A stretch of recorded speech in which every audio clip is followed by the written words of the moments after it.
on overcoming challenges in breastfeeding in neonatal units. So I will now hand over to Dr. Nishani Lucas now. Over to you, madam. Okay. Thank you, Nimesha, for that kind introduction. I hope you can all hear me.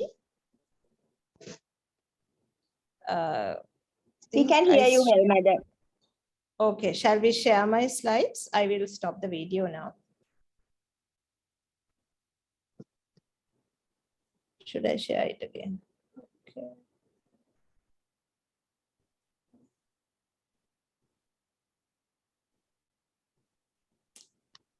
Okay, can you see my slides and can you hear me? We can hear you well and we can see your screen as well, madam. Okay. Okay, so thank you for giving me this opportunity to share some maybe knowledge and experience on what I have experienced and what on overcoming challenges in breastfeeding in the neonatal unit.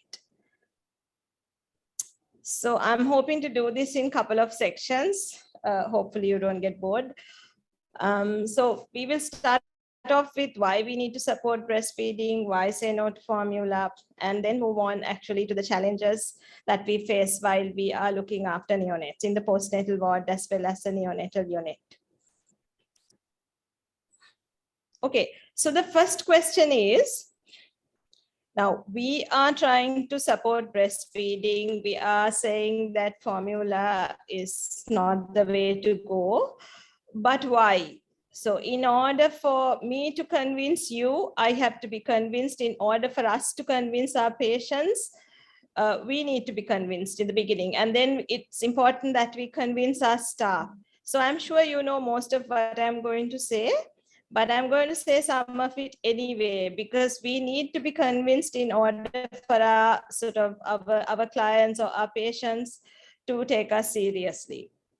So how convinced are we? Very almost, maybe unsure. So, our body language, comes out with it. So let's see why we need to breastfeed. First and foremost,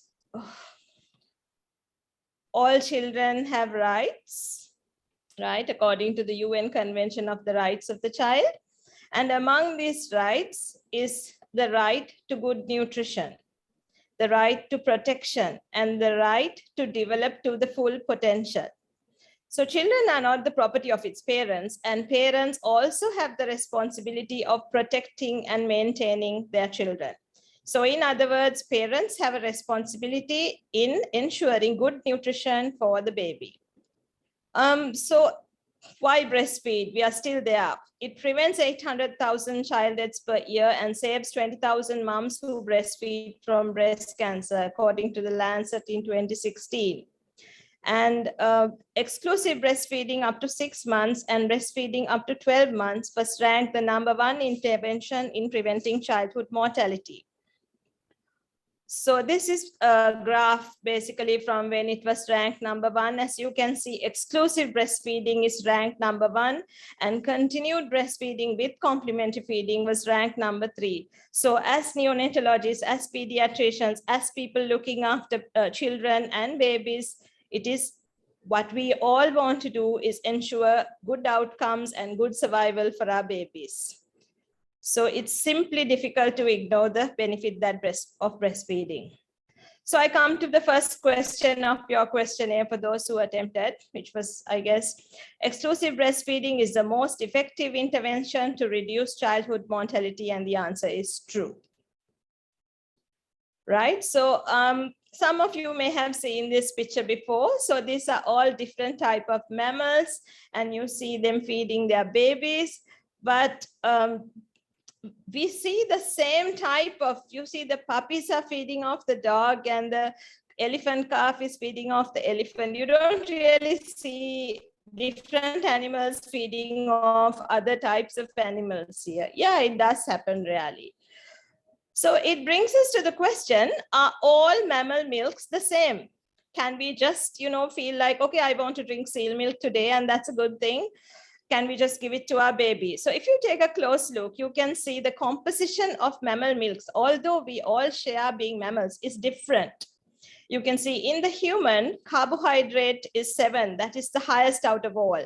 And we are very closely related to the monkey, to whom we are very close with regards to evolution.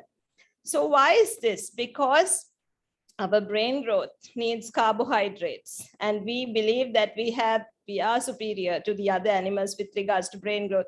So each animal milk is catering for each animal species optimal growth and development. Mammalian milk is species specific. Mother animal makes milk that is perfectly suited for her baby's requirements for growth and development.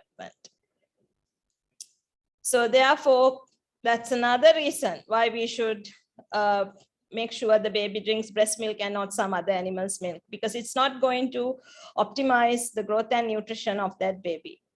It's sad to say, although we think we are very superior to other animals, that it's only us who try and feed milk from other animals to our babies without good reason.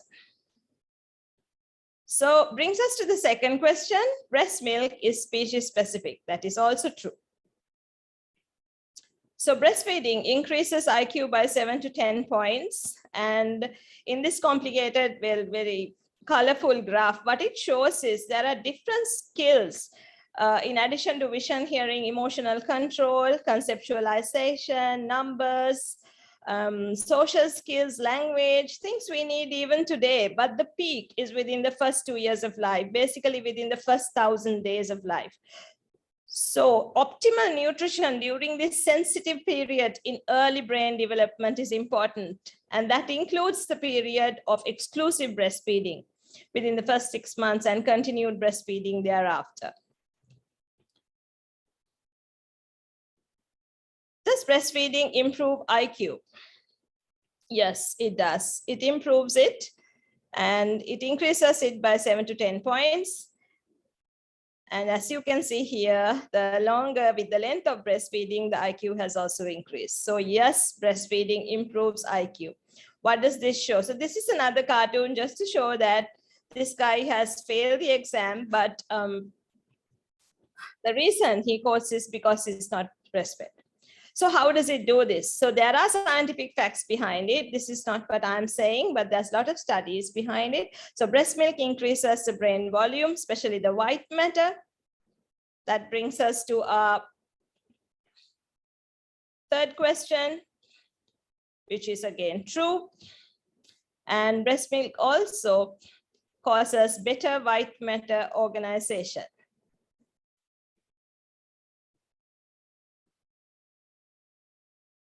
Again, another study to show that the microstructural organization is improved in preterm babies in developing brains.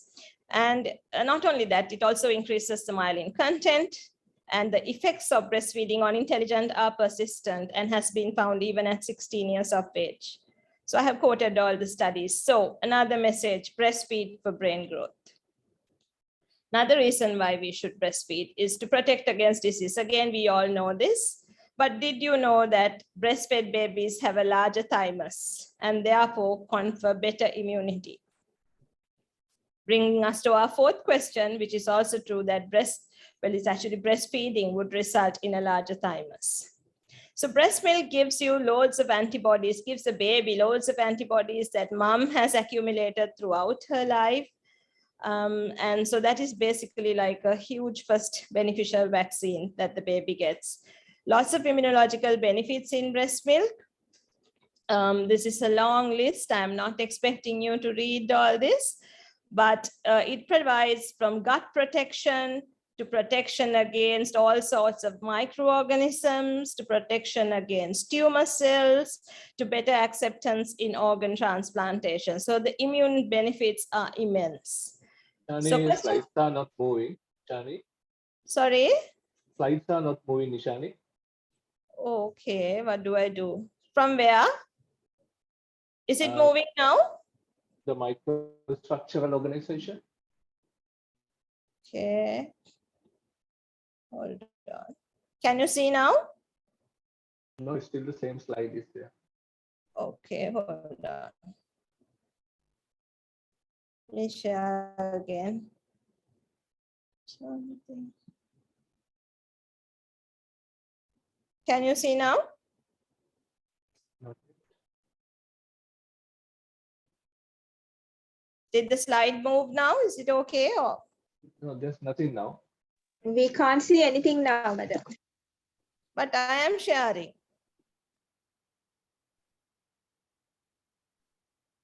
It says testing. We can't see it, madam. Can you see now or not? It says you have started screen sharing, but we can't see your slides. This is due to the internet connectivity issue. Actually, the data speed is slow. Hmm. My data speed is slow. Yes, madam, that is the problem. Okay, can try to connect through my phone then.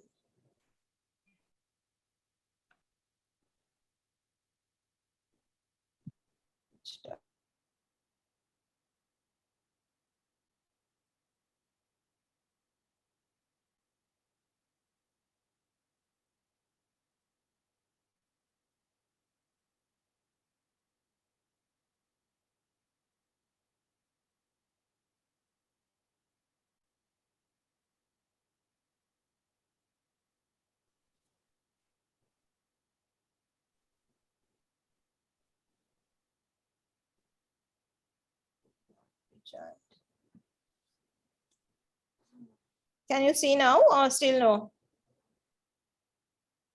Not No, yet, we can't. madam. Okay, this is weird. All right, share screen. Shall I leave and join then? I am sharing, but you can't see what I'm sharing. Hmm. I can see there's something called desktop one, Microsoft PowerPoint.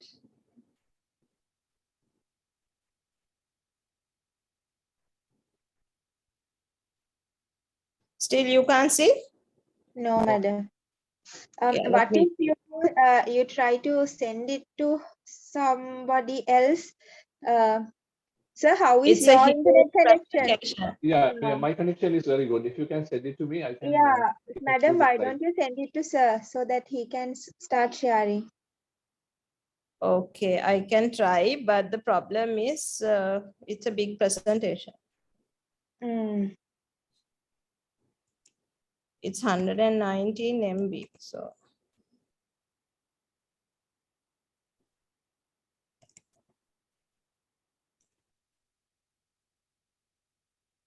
Nishani, why don't you leave the webinar? yeah, that's what I think. meeting? I'll leave and join again. Rejoin, yeah.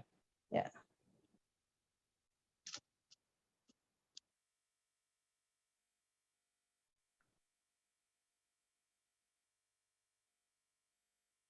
So until madam joins, the Q&A section is open for any queries that you can post there. But if you have any urgent things that is popping into your head, just mark raise hand and then you will be unmuted.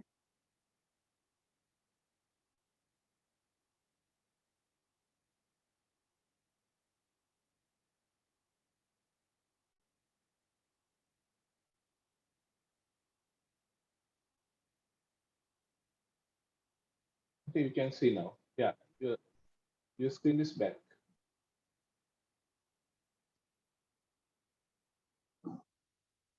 Nishani, can you hear? Yeah. Can you see? Yeah, now you madam. can see, yeah.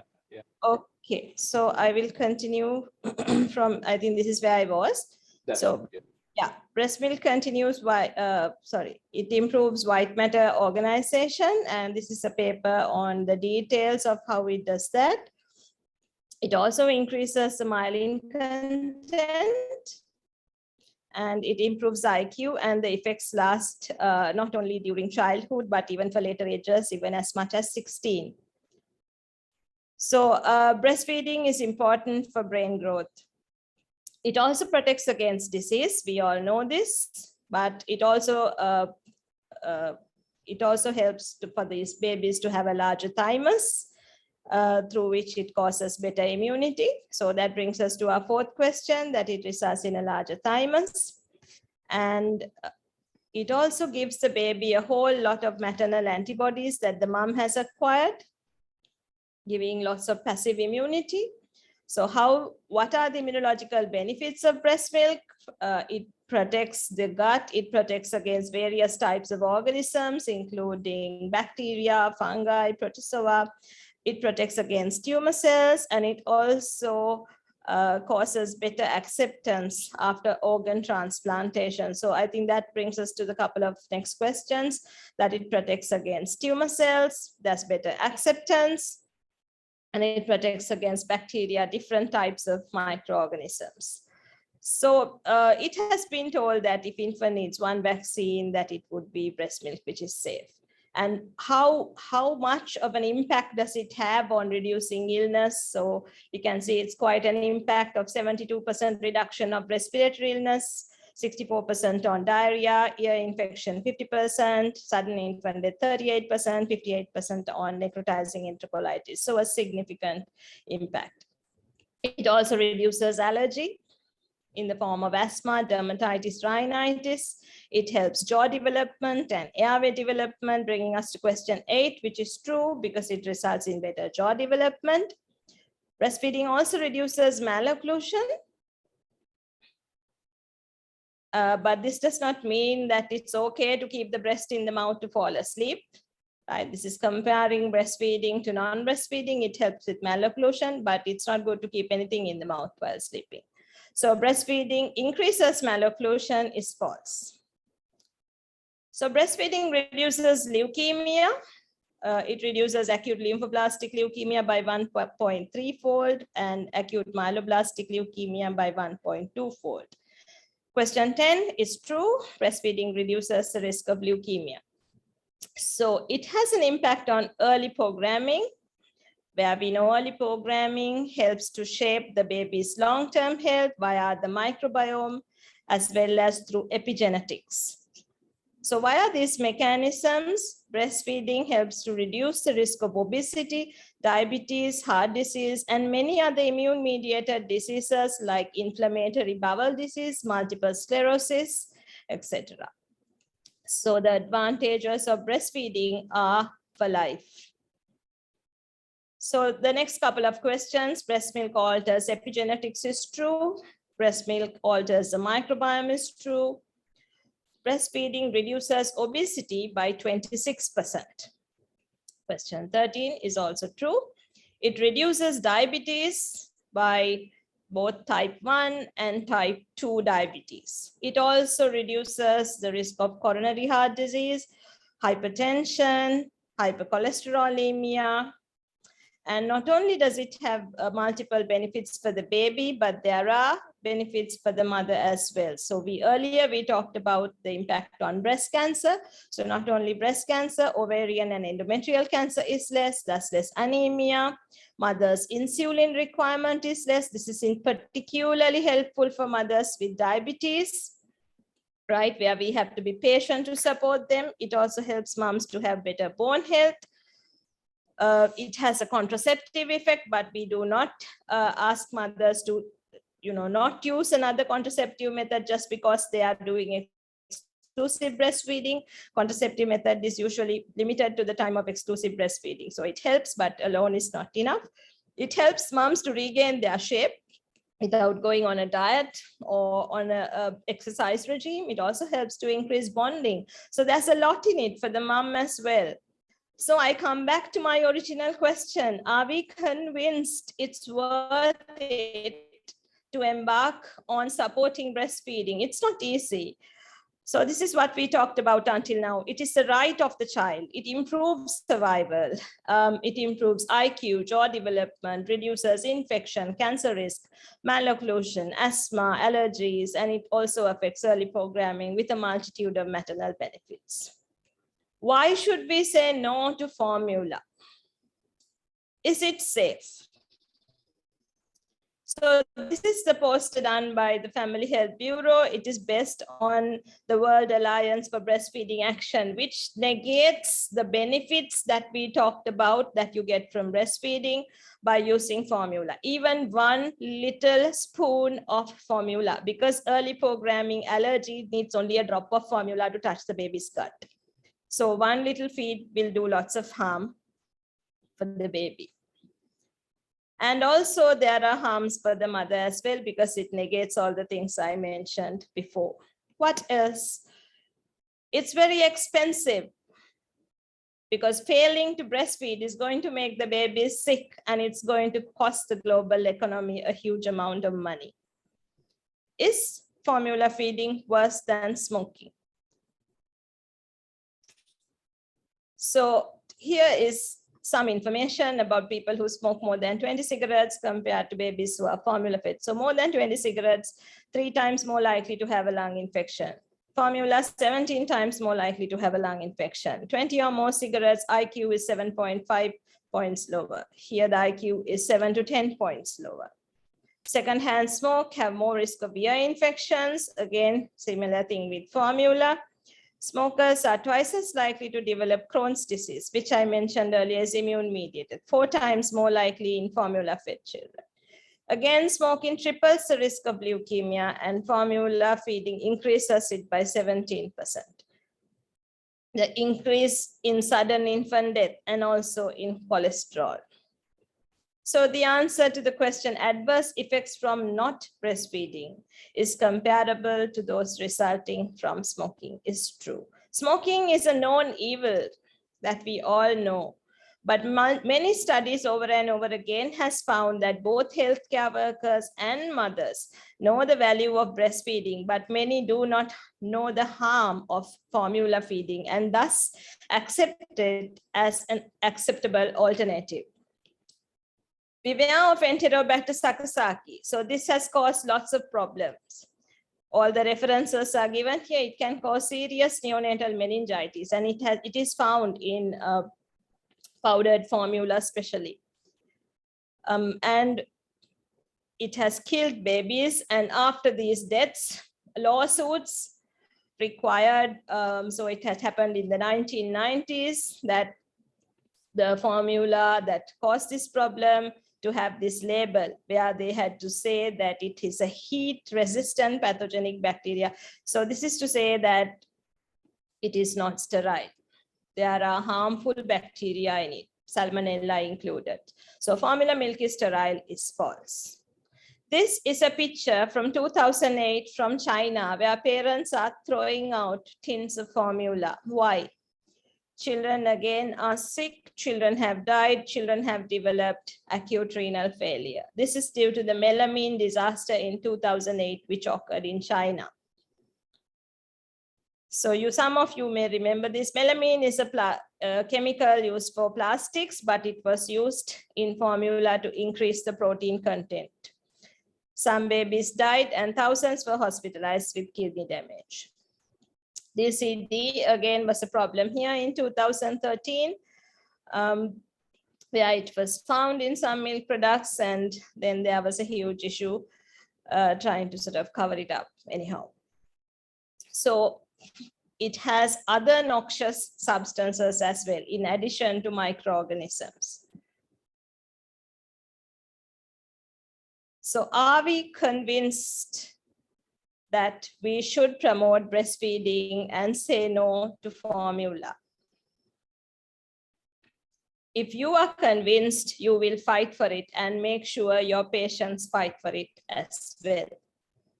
I believe this is our first challenge, is for us to believe that it is worth fighting for, right? So if we are on the same page, then it comes to the next challenge. Yes, we believe that we have to help our moms to breastfeed and to try and stay off formula as much as possible. How do we do this? Because when you try to believing in it is one thing, but when you try to do it, you encounter practical difficulties. So moms need professional, practical, and social support in the form of information, emotional support, and encouragement. at the time of initiation, as well as maintaining exclusive breastfeeding for 6 months and thereafter. So the individualized support has been found to be useful. Rather than giving a talk to everyone, we have to give hands-on support from the time of antenatal care to the time where the first breastfeed happens and before discharge, to make sure that they know what they are doing, and also community support, which is pretty strong in Sri Lanka by way of our midwives and the public health system. We will first talk about challenges in the postnatal ward. How do we provide this support, individualized support in the postnatal ward? So it is important that we empower our staff, educate, train, supervise that the postnatal ward staff is able to support breastfeeding in the mom. We cannot see all the patients ourselves, but our staff can. So we have to be there, give them the leadership and support them in challenging situations. So I'm hoping to talk about these areas, how to ensure that breastfeeding is established before discharge, because if the mother is empowered, then she will have less pressure from her family and from others in the community to change over to formula. It's only when the baby starts crying or losing weight or getting fever or some problem occurs that she gets pressured into changing. What happens if there's no urine output or jaundice or hypoglycemia?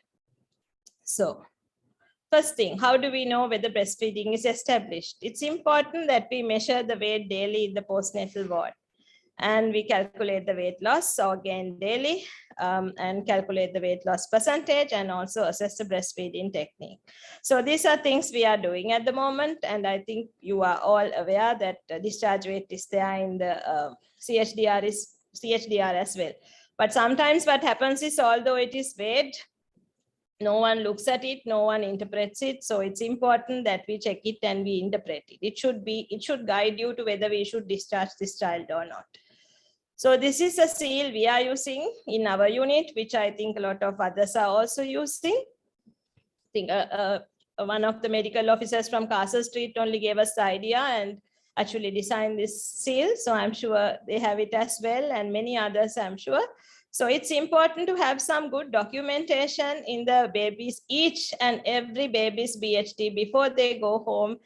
We should know whether the mother is able to feed the baby and whether she has got the required skill. It is our responsibility to train each and every mother that comes to our institution. So I'm sure you know these things, but just to make it complete, so positioning means body should be in a straight line, support the neck, not the head, not to touch the head because it causes risk of suffocation. And attachment should be the mouth wide open and most areola in the mouth. Suckling pattern should be looked at, not to touch, because these are common mistakes we see over and over again. However much we tell the mothers, however much we tell the midwives and the nurses, still these are things are happening. People touch the cheek and the baby unattaches itself away from the breast because it elicits the rooting reflex on the other side. They touch the heels of the baby when it pauses to drink the milk, and it sort of again upsets the attachment. So little things, but it actually causes a problem in the postnatal wards. So positioning, we don't have to change each and every mother. As long as the principles are met, head and neck are in one line, we are not pressing on the head, whole of the baby is turned. Any of these positions are okay, because mother will find it easy at different times of her life to hold the baby in any convenient way she wants. So we have to wait until the baby opens the mouth wide. We have to show this to the mom. Otherwise, what a lot of people do is they go and touch the nipple on the baby's mouth and forcibly try to press the breast into the baby's mouth, and that is counter-effective. Baby should want to drink the milk, and when the baby opens the mouth wide, we have to support the baby to attach with mouth wide open, most of areola inside the mouth. Why is it so important? Why are we talking about attachment again and again and again? If this picture explains why. So unless most of the areola is inside the mouth, the nipple area or the part of the breast should stimulate the junction near the soft and the hard palate. Only if that is stimulated will suckling response continue. If that is not stimulated, so if the baby is holding on only to the nipple, then it is not going to be stimulated. Baby will take 1 or 2 sucks and stop. If it is stimulated, baby will keep sucking until the tummy is full and pull away from the breast only when the baby is full. So this is why it's so important. The key to successful breastfeeding is good positioning, attachment, and suckling pattern. Why should we not use teats or bottles or pacifiers? So because this is one of the reasons, in addition to the hygiene risk, is that there is suck confusion. So I tried to put 2 pictures near each other, which I'm sure most of you already know, just to show you that the way that the baby has to handle the human breast is quite different from handling a teat. So a small baby who is not yet used even to handling the breast, you try and give a bottle and pacifier, it gets totally confused, and the anyway difficult task of getting used to breastfeeding becomes even more difficult. So I said we need to check the weight every day. So if the weight loss is less than 5% and the breastfeeding technique is satisfactory according to what is written in the BHT or your seal, it's safe to discharge the baby. This is with regard to breastfeeding. I'm not talking of anything else, assuming everything else is okay. And baby can be reviewed at home by a public health midwife. If the weight loss is more than 5%, it's important that we support breastfeeding because something is wrong. We have to check the weight daily, check the trend. If the weight loss per day is decreasing and it's improving, we can discharge the baby. If the total weight loss is more than 10%, by the time we discharge, it's important we see this baby again and give the necessary support. Timely support is vital in supporting breastfeeding moms. So there's no point seeing these people in a month or so. You have to see them within a couple of days. Okay, so I'm just going to give an example for the benefit of those who are not very accustomed to this, checking the weight loss prior to discharge. Pardon if everybody already knows this. So if the birth weight is 3 kg and day 1 weight is 2.9, the weight loss is 100 grams.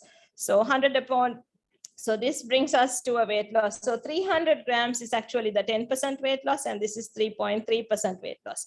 This is less than 5%. And in our seal or in our BHT, we find that the breastfeeding technique is satisfactory. So this baby, we assume we can conclude breastfeeding is established. Let's say the mother needs to be happy, confident that she can look after the baby at home. Baby has a safe home to go. Baby is ready for discharge. We look at an example. Birth weight is 3 kilograms, day 1, 2.8. Weight loss is 200 grams. And here the weight loss is 6.6%. Many of these babies, the breastfeeding technique will also say that the attachment or positioning also needs improvement. So please do not discharge. It's important to support breastfeeding and review, because if we don't support this baby to breastfeed, they will come back with more issues for both mother and baby. So we keep another day, but not just keep, support breastfeeding. And day 2, we find that it's 2.75, so only 50 gram weight loss, and total weight loss is 8.9%. And now after supporting this mother an extra day, breastfeeding technique is satisfactory.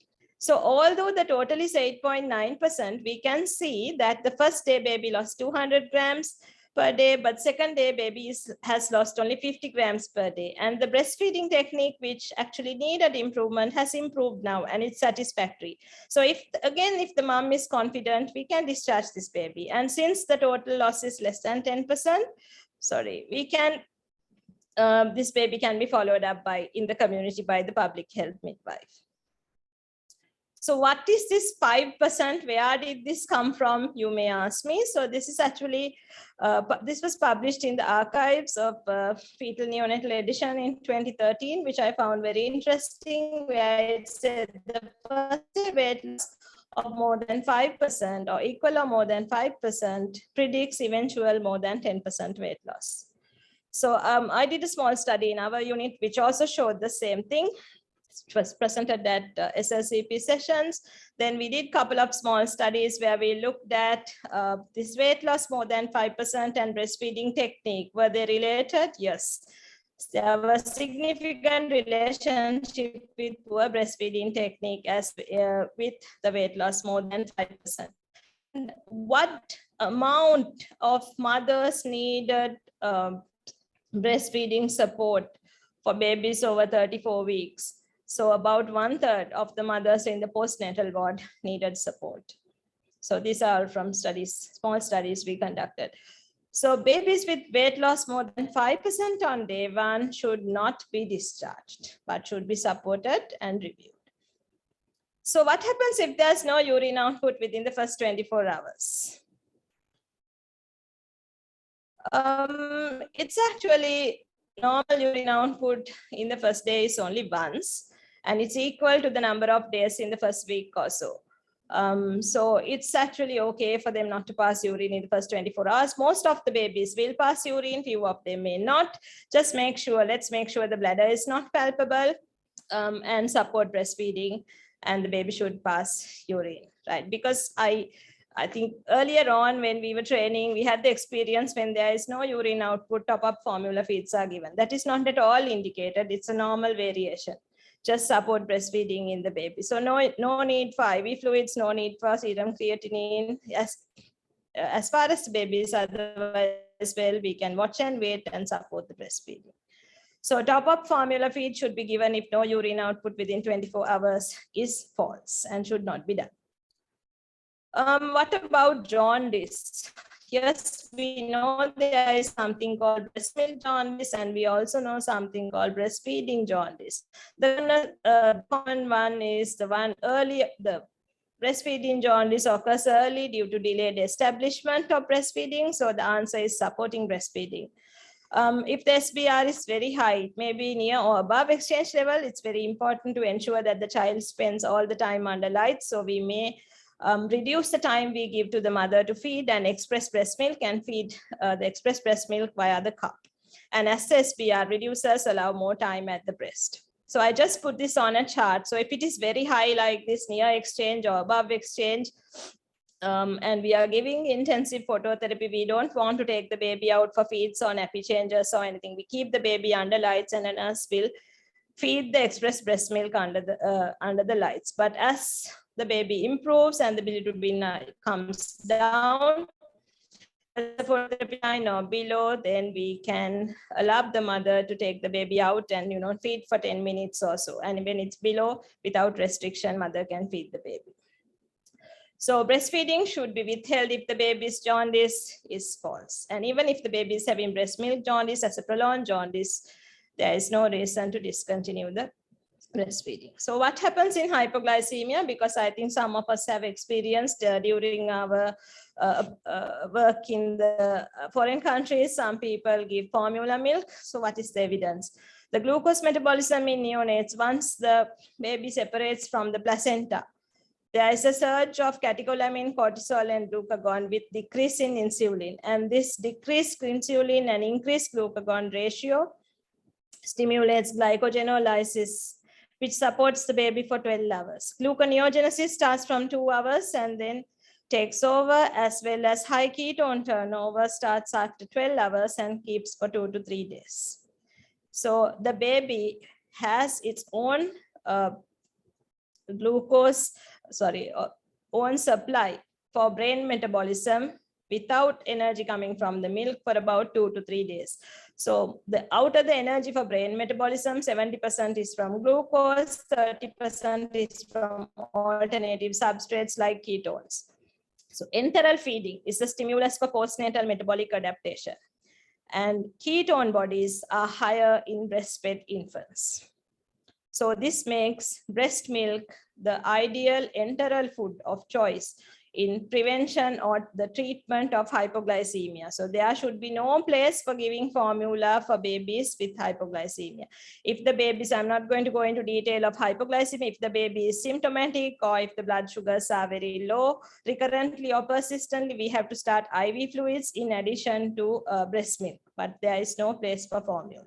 So formula top-ups are indicated if baby gets hypoglycemic is false. Moving on to the challenges in the neonatal unit.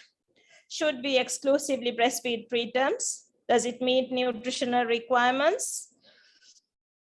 Can we exclusively breastfeed preterms? Can we get enough milk?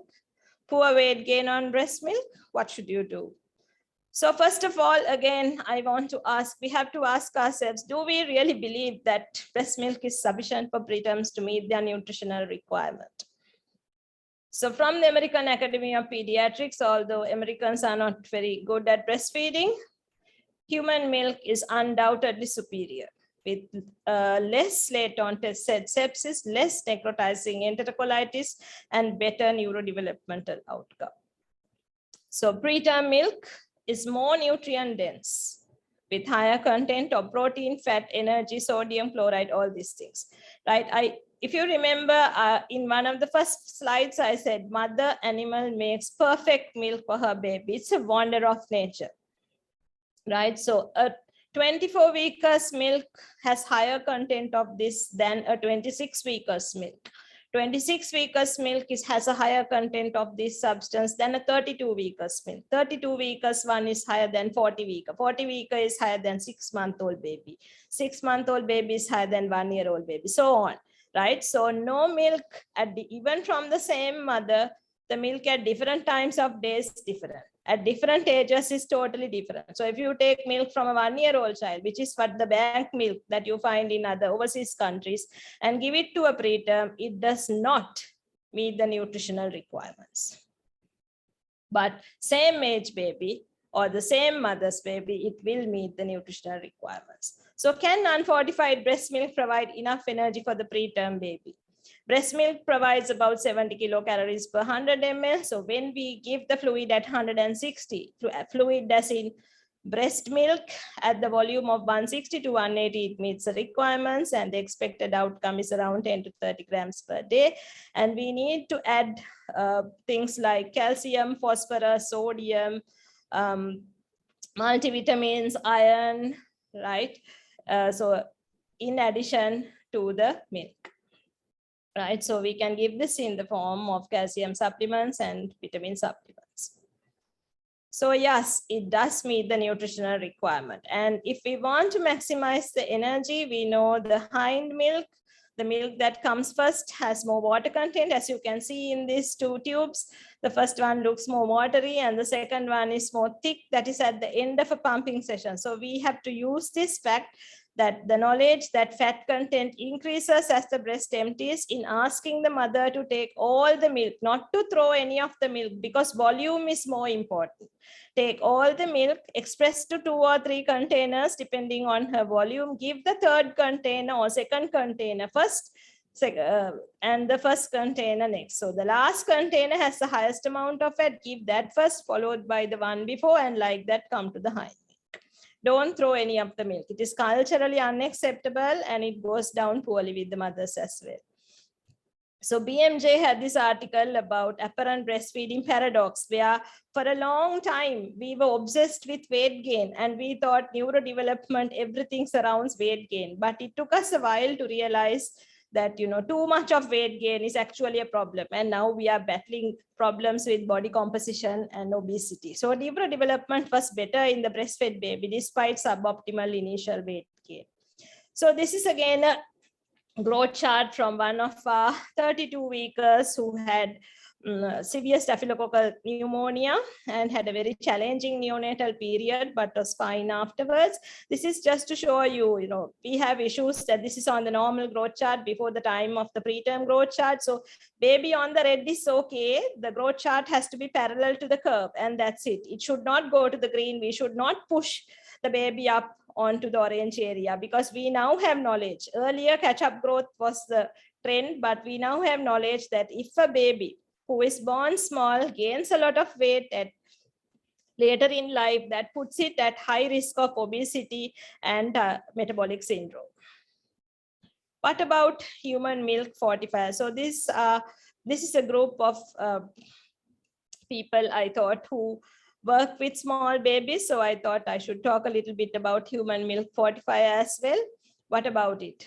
Do we need to use it like the West? So although it is called human milk fortifier, it is not made of human milk usually. It is made from cow's milk protein and amino acids. And growth and biochemical profiles on human milk fortifier are comparable to those receiving formula. It increases the nutrients by 10%.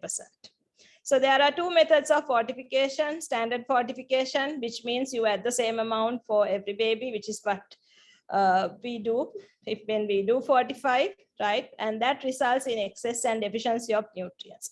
Or there is a better method called individualized fortification, where in case we are able to measure the nutrients in the breast milk, we can fortify each baby what is deficient in the breast milk and keep monitoring the nutrients to ensure there is no excess. So this is not what is happening commonly, it is the first one.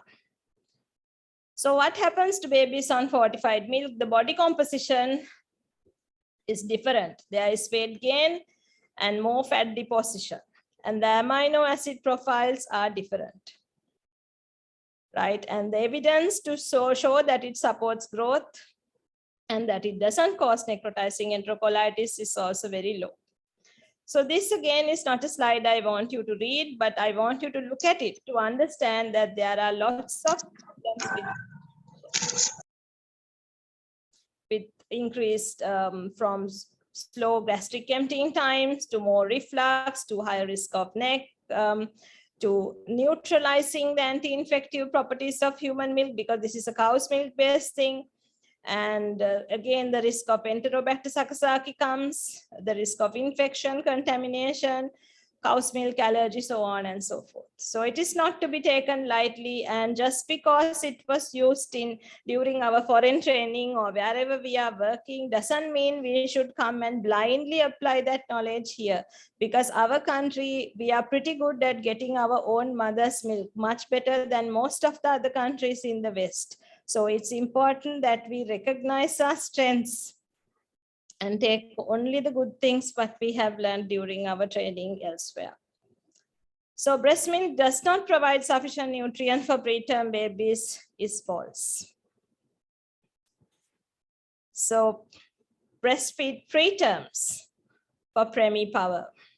Can we exclusively breastfeed preterms? The next question, okay, we think we should breastfeed the preterm, get breast milk. Can we get enough milk? What is the culture of our neonatal unit? Is it conducive to breastfeeding?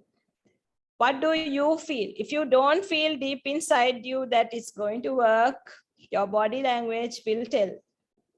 What about your staff?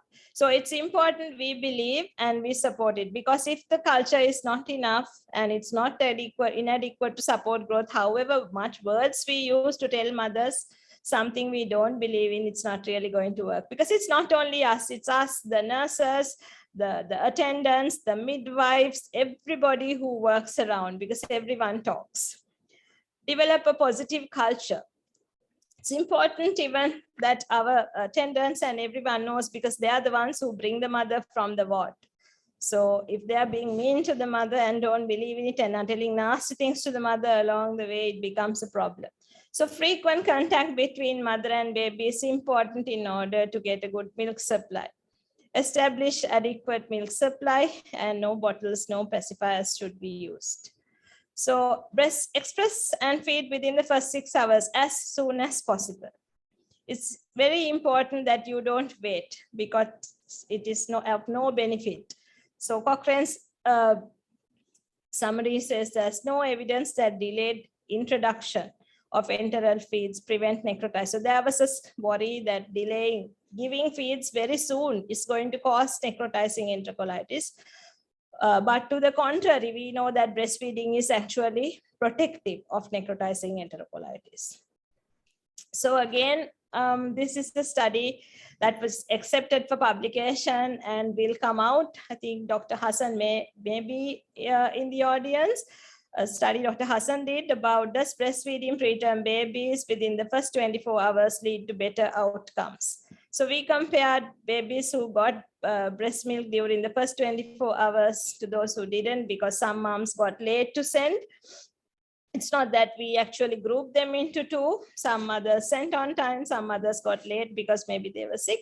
And there was significantly better outcomes in the early breastfed group with regard to late onset sepsis, duration of lines, time taken to achieve birth weight, weight gain, duration of phototherapy. You can see lots of advantages.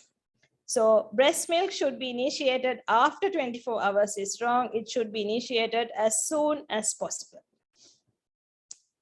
One of the major challenges we encounter when we try to support these moms of preterm babies to breastfeed is that they are under a lot of stress due to the preterm birth, due to maybe their own illness, which led to the preterm birth. So it's very important we recognize that these mothers are coping with a lot of stress and give them the psychological support necessary. Us talking alone may not help. The family talking alone may not help. We may need professional help from a psychologist or psychiatrist to support these mothers. It has helped a lot of the babies I have worked with. Well, not the babies, really the mothers, because if the mother is not in a good mental state, it's very hard for her to get the milk for her babies and appreciate the urgency for breast milk for her babies. Because moms often feel that she will be judged as being an inadequate mother, not a good mother by the society, because our society believes that every mother should love the baby and feed the baby and all that. And if you can't, and if you feel stressed, that is a sign of you being a bad mother. So it's very important we recognize this and we address this without scolding these mothers or ignoring the fact and waiting until it's too late, because the later we wait, she's not going to send us any milk. So the earlier we address, the better it is. We also should support these moms to express the milk, how to express the milk. So initially, these moms may be in the ICU, HDU. Sometimes we have moms in NHSL who have undergone neurosurgery. So we have to send our staff, our lactation team or us, we have to go show how to express. Mother herself may not be able to express. She may be too sick. We have to train the staff who is looking after her, how to express and how to get the milk and how to send it across to us. So first days is few drops. It's good to send it in a 1 cc syringe so mother gets a positive effect of like she has taken something. Otherwise, you try to put it into a cup, it has evaporated by the time it has come to the neonatal unit. So it's important that we as consultants or doctors, we help and supervise our staff as well as the mothers to see whether their technique of expressing milk is actually satisfactory. Most of the time, I see still after training again and again and again, this is not done correctly. So it's important that we keep training them again and again. So the bad news is it may take half an hour to get half a drop of milk, but the good news is if you try and don't give up, you will definitely get that half a drop. And when you see that drop, you know things are working.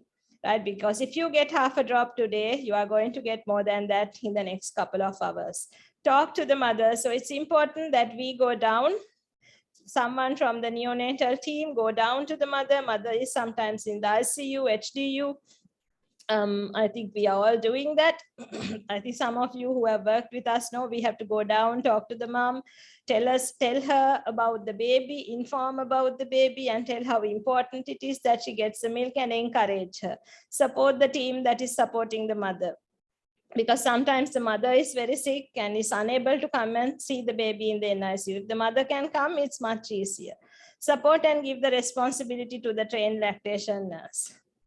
Right? If there's no one trained, we have actually sent our lactation team and supported nurses in the medical wards or neurosurgical units to support the breastfeeding. So initiate the breastfeeding, right? So if we get the chance to talk to these mothers antenatally, it's important that we counsel them about the preterm birth and things. Important to bring breastfeeding into it as well. Encourage mother to visit the NICU and hold the baby as soon as possible. All these things help the milk to come in.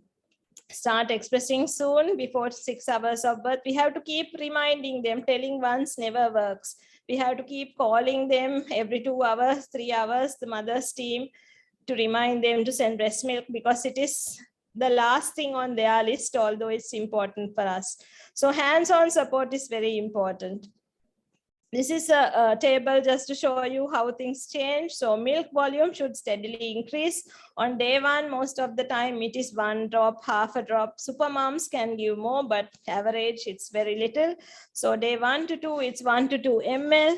But this is every say 2 hourly feeds. We will get this amount, and the at 80 ml per kg per day. This is the total volume. So this is just to show you, if you keep at it and support the team and the mother to express breast milk, we will reach about half feeds in about 3 days, which will help us to take the parenteral nutrition off. And by 3 to 4 days, we can take all the drips off, which is a good thing for the baby because we can take the lines off. So it's very important that we document the express milk volume and always check on it, because it should increase. If it's not increasing, it may mean the mother has either got sick or got upset or depressed or sad, or sometimes the staff, because we know staff changes shift. Sometimes there are very energetic staff who help the mother to express, and sometimes, unfortunately, there aren't. So advanced feeds, as they become available, we don't have to say you increase by 5 or 10 or 15. There is no number like that. And slowly advancing milk feeds does not reduce the risk of necrotizing enterocolitis. So give whatever nature will give the mother the speed of sort of, milk.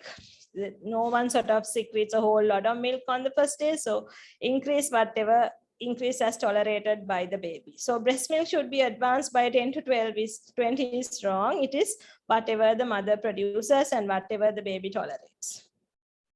How do we sustain breastfeeding? Involve the mother in the feeding plan. So this means when we talk to the mother, almost every day. You say, you talk about the baby, tell how the baby is doing. Say it's great that you are getting the breast milk because your breast milk is helping the baby to fight the infection and the stay in the neonatal unit, and you're doing all you can. Give her some positive feedback on getting the milk. Even if she's not getting milk, give her positive feedback on she's trying to get the milk. She's coming to see the baby. Show interest on the amount of breast milk. Look at the expressing technique. Encourage and assist the mother into kangaroo care.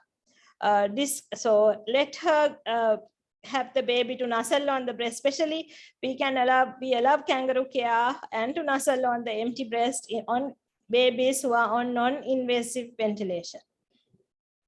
Right, so I think in the center where I worked in England, we had actually babies even on the tube who we gave for skin to skin. We haven't done that yet here in Sri Lanka, but we give all babies on non-invasive ventilation, even on day 1, to the mother once they are stable.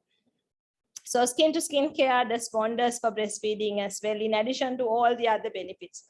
So tell mothers that breast milk is the best.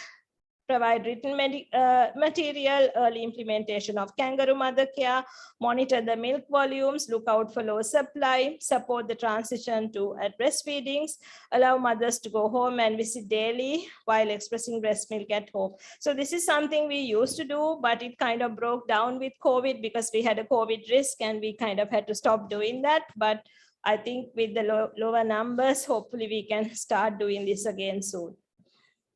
So we allow mothers to go home and visit the baby daily for mothers who are close by, because it actually brings down the stress and she feels much better. She goes home, sleeps in her own bed in the night, but he has to express the milk even the time she's away.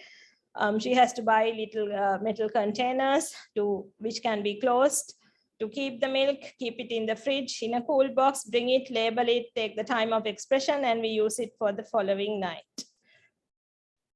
So we know that small babies are unable to breastfeed directly from the breast because they may not have suckling reflex. So we may have to give them by the tube, but we have to hold it at a particular distance, not to push it. Or if they don't tolerate, we have to give them drip feeds over half an hour or 1 hour, or we may have to give them cup feeds as they are getting better. So cup feeds. So we usually train the nurses will start giving the cup feeds when the baby is taking the cup feeds well, efficiently. We support the mother, because otherwise mothers get discouraged and get upset that they are unable to give the feed. And always support babies to nuzzle on the empty breast. We say empty breast because they may otherwise take a big gulp and there's a risk of aspiration. When the baby has good suck, swallow, breathe coordination and can suck effectively, we can allow a quarter filled breast, gradually moving on to half filled breast and so on. So ensuring a good sleep for the mother from 12 a.m. to 6 a.m. increases breast milk is false. Because why? This is the time prolactin is maximally secreted around 3 a.m. So poor weight gain on breast milk, what should we do? So we are now getting enough milk, but poor weight gain. So if there is not enough weight gain, first see is the baby sick? Is the baby having respiratory distress or PDA or infection? Let's address that first. If that is not the problem, let's see, is there adequate volume of breast milk? We said we need 160 to 180 ml per kg per day to get the energy. Is the hind milk being given? So express into 2 to 3 cups and give the last cup first.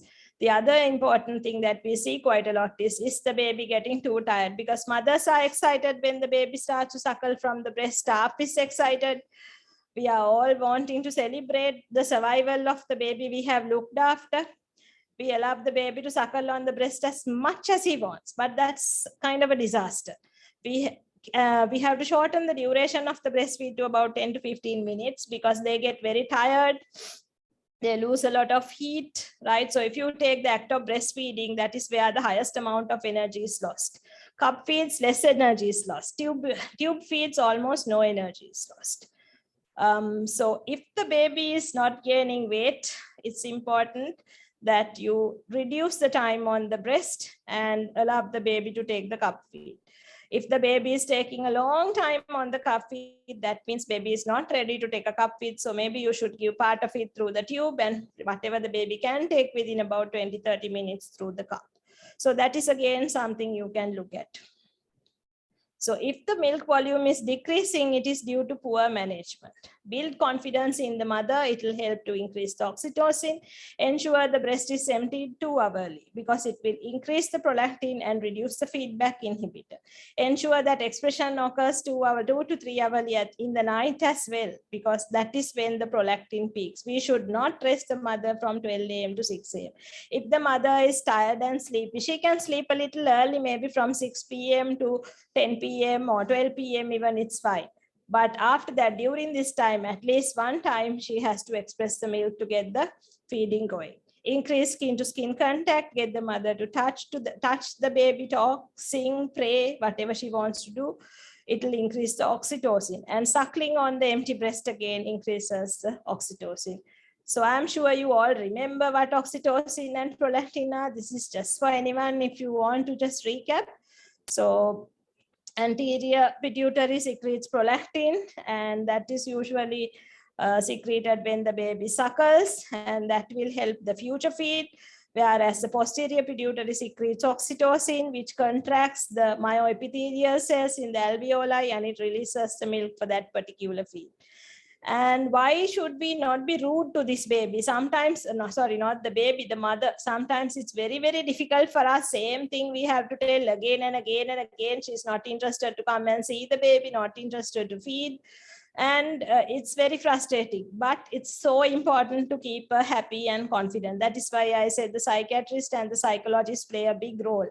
Sometimes we need their help just to have a professional chat with the mother and see what's going on, or a counselor, right? So because anxiety, pain, doubts hinder the breast milk, the oxytocin in the breast, but seeing the baby, touching the baby, getting involved will help her to get the breast milk. So decrease in the volume of breast milk is not the mother's fault. It is our fault. Usually if a lady who has been getting a good volume of breast milk or lady who is not getting any breast milk at all, it's usually due to the poor support. So main cause for inadequate weight gain on breast milk is due to the inadequate volume. So this is why you should not tell the mother to throw away the first bit of milk. Ask her to express everything into a couple of cups and start with the last cup depending on what the baby tolerates, so that we give the hind milk first, gradually coming to the fore milk. So again, there are some information from our unit.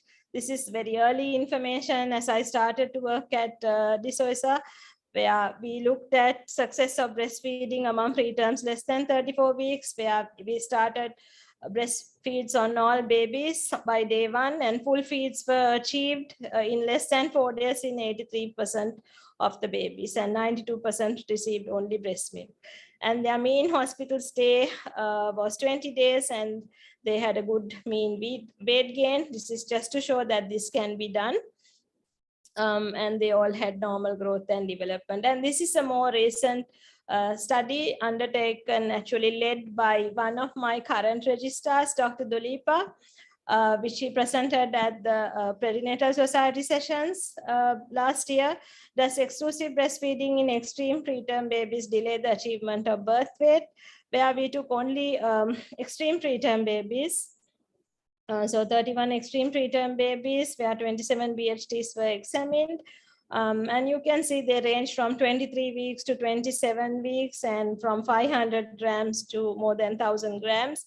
And so all preterm babies who survived beyond the first day were actually commenced on mother's CBM in addition to parenteral nutrition, and full feeds were achieved by about 10 days, and birth weight was achieved by 13.5 days. So all of these babies, except for a mother with quadruplets who actually had lot of issues and breastfeeding got really delayed. That baby, we had to start on formula for a couple of days before we went on to complete breastfeeding. Everybody else was exclusively breastfed. Again, from what I learned with that mother of quadruplets is maybe we should have got the help from the psychologist and the psychiatrist much earlier, because she was very upset about a lot of things. And when the babies got sick, so that is something I learned from that mother. So next time we have to intervene early before it's too late. So that is showing the gestation of these babies. Right, so these are some of the success stories.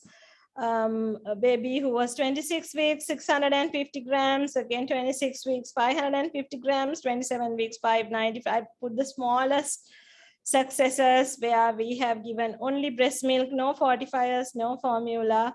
They have been with us for a long time and overcome many challenges.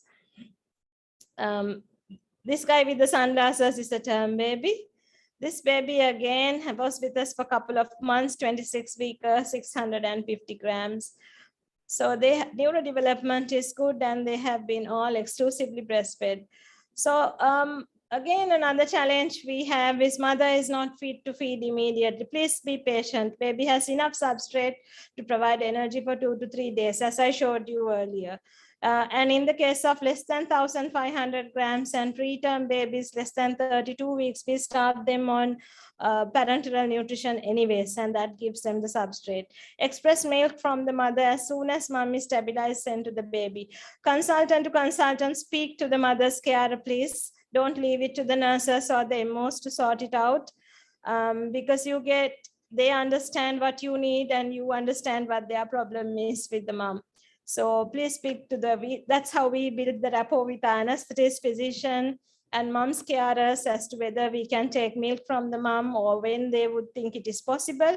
If they can't, they can't, but we need to try. So send baby to the mother when the mother is ready. Then there are some mothers, because of maternal conditions, there are challenges, especially if the mom is stressed. I think we dealt with it. Again, if there are placental remnants, moms with placenta accreta take a while to secrete breast milk, so please be patient. They do secrete after a little while. Be patient, support them, give them more support than others, and you will be okay. And even this hypothyroidism, PCOD, diabetes, obesity, because the hormonal milieu causes problems for the prolactin. So it's important that we wait and we support these mothers even more, and then breast milk will come. So this is just to show you what actually happens. Breastfeeding is under endocrine control in the beginning, where progesterone is high, and progesterone inhibits the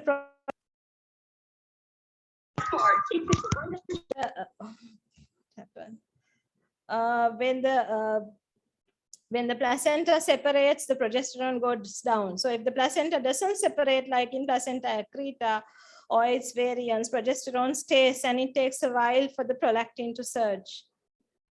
What about medication? Very few contraindications. You can breastfeed with almost anything other than chemotherapy and radiotherapy. So breastfeeding is contraindicated if the mother is on cyclophosphamide is false. Please do not refer to the BNF, because that is not a good source to tell you whether breastfeeding can be given or not. It says caution for everything. What about multiples? Can twins be breastfed? So this is a picture of a mom who agreed to pose for the photograph on how to support twins, both of them with correct positioning, attachment with good support. So this is another set of preterm twins who are exclusively breastfed, triplets who are exclusively breastfed, and quadruplets who are exclusively breastfed on discharge. What about feeding multiples? So once the mother is comfortable feeding one baby, obviously we can't show her how to feed two babies in the beginning. Support feeding both babies at once the mother is comfortable. It's important that both suckle at the same time, because more suckling gives more prolactin. More emptying, if both sides of the breast is emptied together, less feedback inhibitor. And it's difficult for the mother, otherwise one baby finishes, the other baby starts, mother will have no free time at all. If she feeds two babies at a time, then another family member, we can train them to feed the express breast milk to the other baby. So it's important to harness the support from her family members and train them also to give the express breast milk via cup. So multiples cannot be exclusively breastfed is false. So how do we ensure that formula feeding is not used? Because if you just keep formula tins lying in the postnatal ward, which used to happen at the time I came, it's very hard. Nurses give it the way they want, doctors give it the way they want. So it's important that all indications should be discussed with the consultant. And if you want to keep one formula tin, it should be in your unit where you know it's under lock and key, and it's actually given for a baby, let's say during a maternal death, or the mother is seriously sick and nothing can be done about it, and the baby is a couple of days old, or a baby whose mother has left, or something like that. We have to really try not to give formula if possible, and make sure you document all formula given in a register so you know what is happening. So moving on to the last bit, again, then challenges with breast conditions. What about flat and inverted nipples? Avoid antenatal management. Don't look at this and, there are no exercises to make it right. When the baby is born, support this mother to attach the baby. That's it. You have to tell her that it is not the nipple that makes the milk, it is the breast. So she has milk as much as anyone. It's just that attachment may need a little bit more support. So more skin to skin. And express milk can give if the attachment is getting a little delayed. If the nipple is large, you can fold the nipple over itself to facilitate feeding. Cracked nipples, sore nipples. If it is more than 24 hours, give antibiotics to the mother, give pain relief to the mother. Local application is not really helpful. If the mother really wants, hind milk might work. But the most important thing is poor attachment, cause this correct attachment is going to relieve it. No local application is going to help. What about engorgement? So engorgement involves the whole breast, mastitis involves part. Engorgement is due to poor attachment. So a lot of milk is produced, but little milk is being emptied. Mastitis is because of the way the breast is held or tight underwear. The one duct is blocked and milk is not released. So only one part of the breast is red. So for engorgement, do not apply warm compress. Analgesia to the mother, it's very painful. Give priority that the mother has pain relief. Don't empty the breast, because the more you empty, the more milk you get. So this is something we use for preemie babies, moms, to increase milk supply. Only direct breastfeeding, no expression, and take the baby off after 10-20 minutes. Cold compression can be used, and if we are massaging, massage towards the axilla. Ensure correct positioning, attachment, regular feeds, and night feeds. Treatment of mastitis, again, correct the cause, that is either tight underwear or improper holding. Massage the breast, whatever the lump, toward the nipple. If no improvement after 24 hours, antibiotics and analgesics.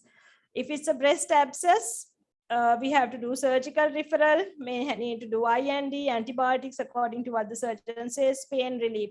But it's very important to continue breastfeeding. Sometimes the surgical team plasters the whole hemithorax and sends. Remove those, put a small plaster only for the place where the drainage has occurred and allow the baby to feed. If the baby doesn't feed, express the milk can give. We should not see breast abscess unless we have missed a mastitis. We should really not see breast abscess. So withholding breastfeeding in case of cracked nipples is false. Hot compression is an effective method to treat breast engorgement is also false. I just thought I will add two more things because of, I think, something Dr. Nibras asked me today in the morning. So there is this different type of breast milk that we see very rarely. So this is something I think Dr. Kapilani and Dr. Singhabahu saw, and I also got involved in the discussion, and we reported it, very dark brown, rusty colored milk, but it's benign. It's not harmful for the baby, called rusty pipe syndrome. So this has already come out in the 2021 Journal of Child Health. Again, bloody discharge from the nipple during lactation. Dr. Nibras is talking with me today morning. I shared your picture. So it can, if it's painful, it may be due to a cracked nipples, where we have to actually correct the attachment, but commonly it's painless, and it's due to ductal ectasia, which is a dilatation of the milk duct.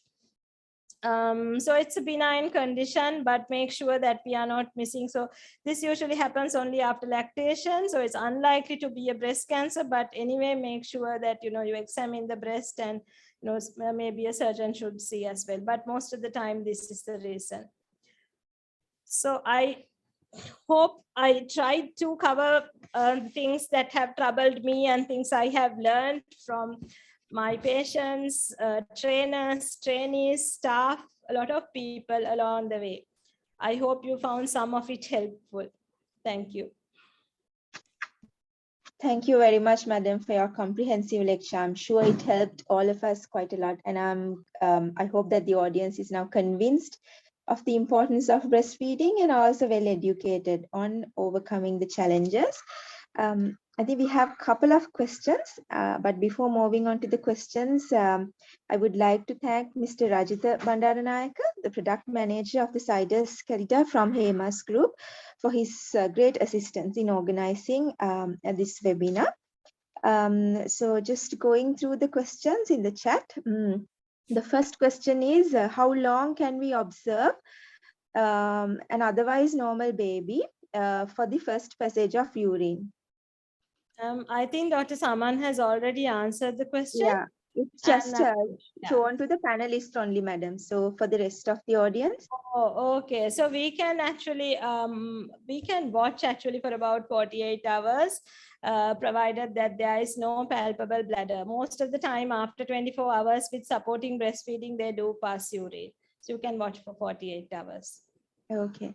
And the next question is, with breastfeeding, do you start parenteral nutrition for all ex-prems? Of course, yes. Not only for ex-preterms, we should start parenteral nutrition for all babies 32 weeks and less, 1,500 and less than 1,500 grams as well. Okay. So until other questions come up, may I invite Dr. Saman Kumara, President of the Perinatal Society of Sri Lanka, to speak a few words and address the audience. Thank you, Nimesha. Sir? Yeah, can you hear me? Yes, sir. Yeah, thank you, Nimesha. Thank you, Nishani. Wonderful account on breastfeeding, which is very important. I think you use a lot of time and your energy, and I think it's going to be very important for all of us. I'm very happy that we have 67 participants in the audience, and what I have to say is, now the breastfeeding in neonatal units, I think the initiation should be from the consultant. We have to, as Nishan very correctly said, we have to develop the culture within the neonatal unit. And I can remember how the culture for breastfeeding when I started at Castle Street Hospital, but I managed to change it. And so this is where it should start, from the consultant. And a few things to. I have a couple of questions also for Nishani. Nishani, can you hear me, Nishani? Yes, Dr. Saman. Yeah. Um, what about now? A lot of parents sometimes come and ask because of thumb sucking, they are asking whether it is okay to give a pacifier. I'm referring to a bigger, it's like 6 months and above. What is your opinion of that? Okay.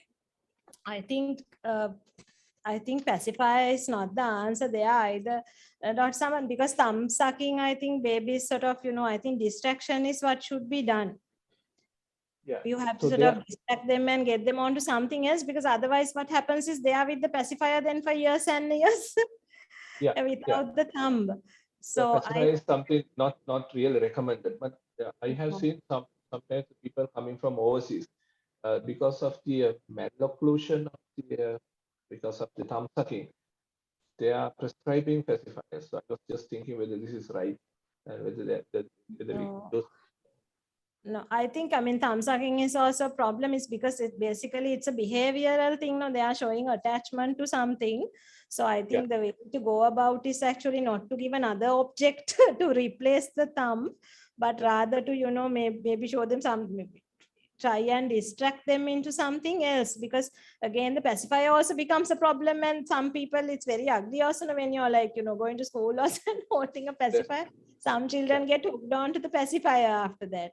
So I think, like, since you asked that question, just one more thing, because one of the big problems of breastfeeding and the criticism coming from a lot of pediatricians is the reason is that mothers are using the breast to kind of console the baby rather than talking or reading or enjoying. I mean, there are so many other things to do, but when they cry, our society says, "Hari hari අඬනකොට කිරි දෙන්න මොනවද කරන්න කියලා අම්මට පනිනවා." ඉතින් ඒක හන්ද හැම දෙයකටම කිරි දෙනවා, නිදි කරන්නත් කිරි දෙනවා. So it basically pacifier එකක් බවට එක්ක breast එක පත් වෙනවා, breast එක නැති ළමයි ඉතුරු අයට pacifier එක හම්බ වෙනවා. So ඒ අර we have to, I think, strengthen educating our parents regarding consoling the child, handling the child. What about sleep hygiene? The independence you have to give the child on the time of sleep. That is a different area altogether, but it's about neonatal behavior actually.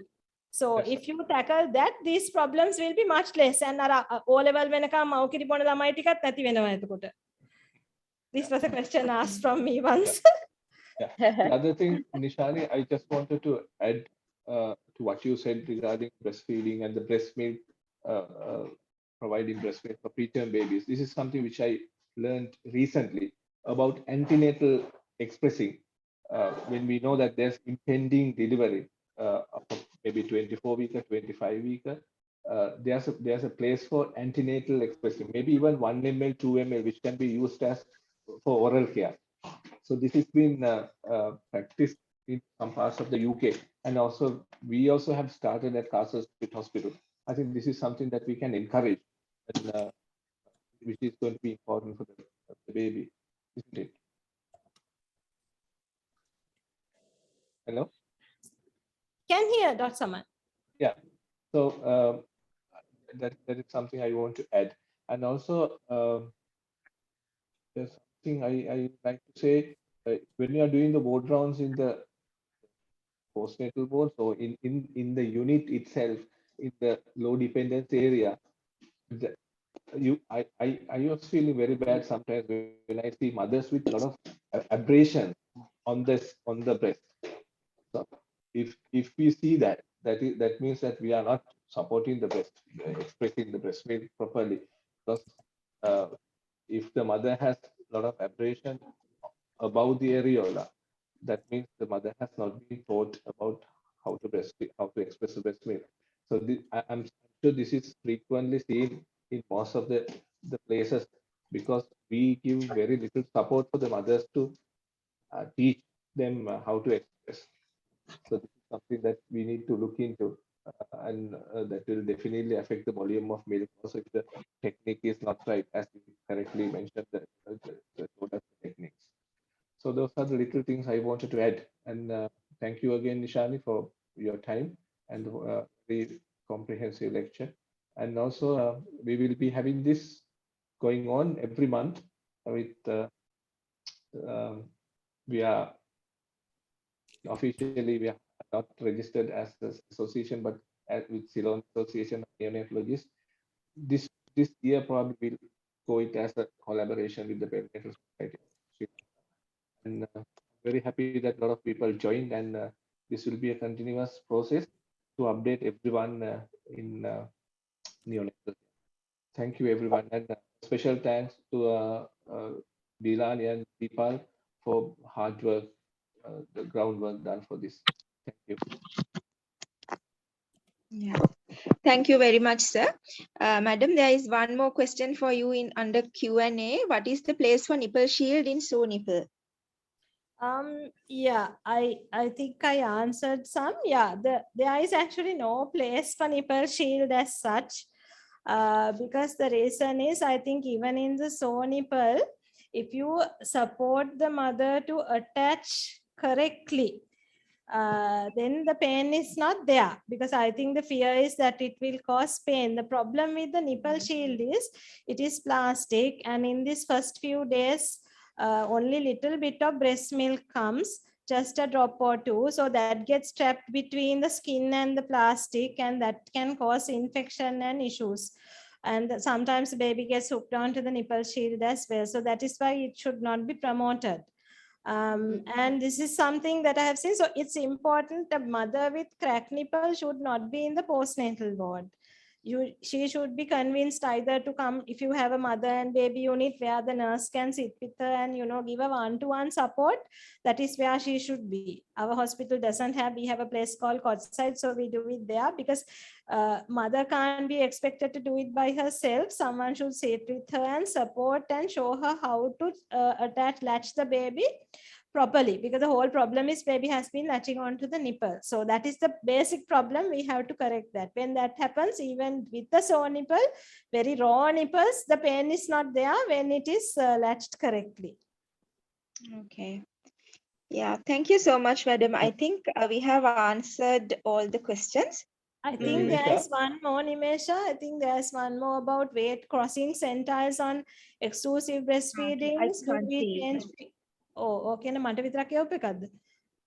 can't see it, madam. Okay, never mind.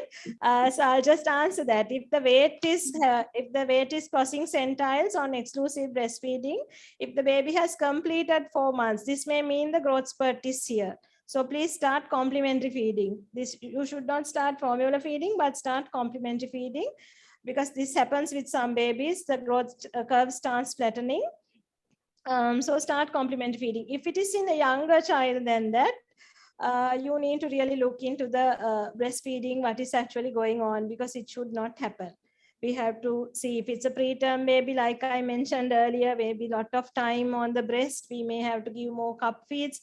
We may have to see whether mother has got sick and the volume has gone down, whether we need to support breastfeeding. So if it is younger than 3 months, younger than 4 completed months, support the breastfeeding and keep following up to see what has happened. If more than 4 months, which is the commoner thing that happens, start complementary feeding. Those are all the questions I can see, Nimesha. I think I answered. Yeah, madam. Nimesha? Yes, sir. Yes, sir. Just to tell the participants that they will have to fill answer the quiz, right? And they will be getting the certificate. And can you see my screen? I started sharing. We can see you. Yeah, we can see the screen. So that's the certificate that you will be getting when you complete the questionnaire once again. But make sure actually, that this is the certificate I designed for Nishani. But this is just my last night work, and we still do not have a logo. But I just designed one. But these things can change. So similar thing will be given to the participants also, and this will carry a designated amount of CPD points within the Perinatal Society of Medicine Sri Lanka, which will offer the free tickets for the annual session, the people who score higher number of CPD points. So that is from the Perinatal Society of Sri Lanka. So Nishani, this is your certificate, but we will modify it with the new logo and will be given to you. Thank you very Thank much. you so much. It's beautiful, your last night work. Thank you. Yeah, please make sure that you mention your email address correctly in the questionnaire, because that's where your certificate will be posted to. Right. Thank you very much for joining us tonight. We had a super participation. Nishani, excuse me, Yes. Nishani. Yes. I have a question actually. So we are always convinced about breastfeeding, but my question is, what is your opinion or what is your advice regarding continuation of breastfeeding if your the mother is pregnant actually for the second child? Yeah, mother can continue, Nalin. There is no problem. Continue because most of the time VOGs they have given wrong advices. Better not to breastfeed now and then stop. It may affect. Problem is that patients keep asking breastfeeding advice from the VOGs. Yeah, that's the thing. Yeah, ends up in a disaster most of the time. Yeah, they can continue actually. Sometimes the older child itself may let go. Even if not, it's okay to continue. No harm to the younger child. Okay. No. My question is while pregnant actually. Yeah, While waiting. It's okay. Yeah, while pregnant also it's okay. But they say sometimes the taste of the breast milk changes, it seems, and sometimes that puts the baby off, whoever the fellow who's drinking. So if they stop, it's okay, but we don't have to actively stop. Some fellows don't mind even if the taste is changed, they carry on. So those guys, it's okay to keep feeding, no problem. Okay, thanks. Yes. Nalin, one issue with that. Definitely, the mother should be continuing breastfeeding even if she's pregnant, as Nishani said. But sometimes people come and ask, what will happen to colostrum? Whether this new second baby is going to get colostrum if the first baby is continues to breastfeed. Yes, what is right is although the color does not change, but the things which are there in the colostrum is still will be there for the second baby. That's what is known. I think Nishan can enlighten. Yeah, you are right, Saman. Actually, what happens is after about 6 months, the prolactin level goes down. If you remember the slide that I showed you. So then actually breastfeeding becomes autocrine function that is controlled by the breast. So as long as someone is drinking, the breast milk will keep coming. But when the mother gets pregnant again the hormonal cycle will start and again colostrum will actually start. That is why the breast milk taste will change actually. So colostrum is there. Correct. As Dr. Saman. Yeah. The color will be the same, like whitish, but the colostrum will be there, isn't it?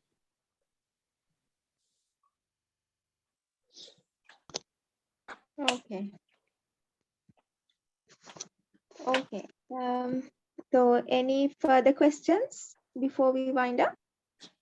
I can't see any in the chat or in the Q&A. Okay, I will be having the next update lecture. We are having the second week of second Saturday, right? Yeah, yes, sir. Yeah. And also a similar lecture we'll have next month. And we'll meet again next month with another stimulating lecture. Thank you very much for your participation. Have a good night.